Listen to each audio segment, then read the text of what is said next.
Mga kapuso, buong araw ng inulan ang ilang bahagi ng bansa ngayong araw. Hanggang kailan kaya yan mararanasan?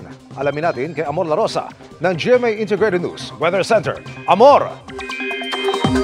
Salamat, Emil. Mga kapuso, dalawang low pressure area na nga monitor ngayon sa loob ng Philippine Area of Responsibility at kasabay pa po niyan ang patuloy na pag-iral ng habagat.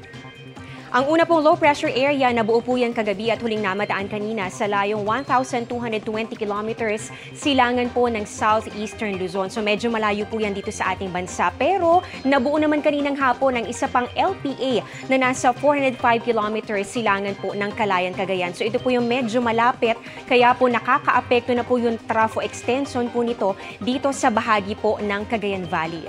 Ayon po sa Pag-asa, posibleng mag-merge o magsanib po itong dalawang low pressure area. At kapag naging isa na lang po yan, may tsansa po ito na mabuo bilang bagyo. Sakali pong matuloy ito, papangalanan ito na Bagyong Dante. Sa ngayon, nakikita po ng Pag-asa na paakyat o paangat po yung magiging galaw niyan sa mga susunod na araw. So dito po sa ating mapa, meron tayong nakikita.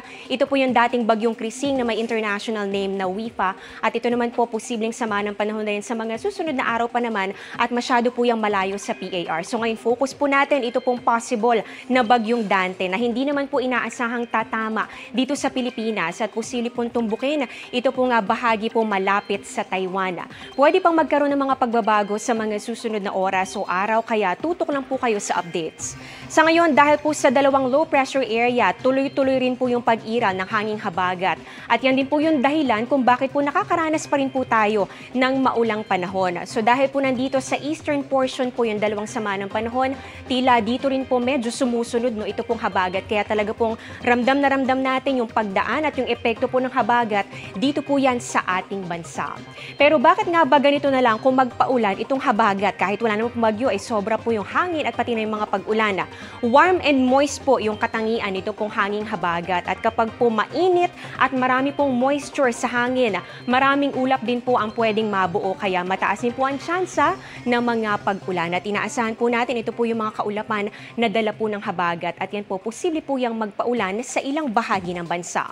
Ngayong gabi, mataas pa rin ang tsansa ng ulan. Dito po yan sa northern at pati na rin po sa Central Luzon, Metro Manila, Calabarzon, dito po sa may Mindoro provinces, pati na rin po sa Bicol Region, Panay Island at ilang bahagi po ng Eastern Visayas.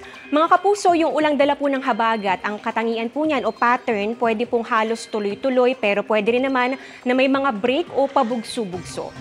Bukas, umaga pa lang may mga ulan na po dito po yan sa Luzon, lalong-lalo na po sa western section. So kasama po dyan, Ilocos Provinces, La Union, Pangasinan, Zambales, Bataan, Calabarzon, ganun din po dito sa Metro Manila, Mindoro Provinces at pati na rin po dito sa Bicol Region.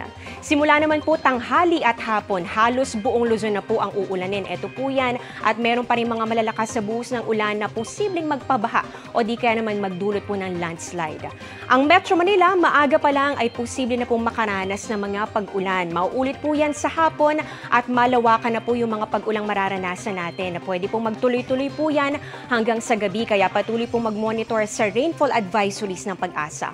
Sa mga kapuso naman natin sa Visayas at Mindanao, may mga kalat-kalat na ulan. Dito po yan sa Western Visayas, pati na rin po dito sa Eastern Visayas sa umaga. Magtutuloy-tuloy po yan sa hapon pero meron na rin po mga pag-ulan sa ilang bahagi po ng Central Visayas. So yung mga malalakas sa buhos ng ulan, dito po yan sa Panay Island, Negros, Eastern Visayas at pati na rin sa ilang bahagi po ng Mindanao.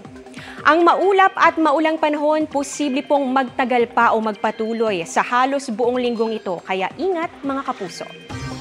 Yan muna ang latest sa lagay ng ating panahon. Ako po si Amor La Rosa para sa GMA Integrated News Weather Center. Maasahan anuman ang panahon.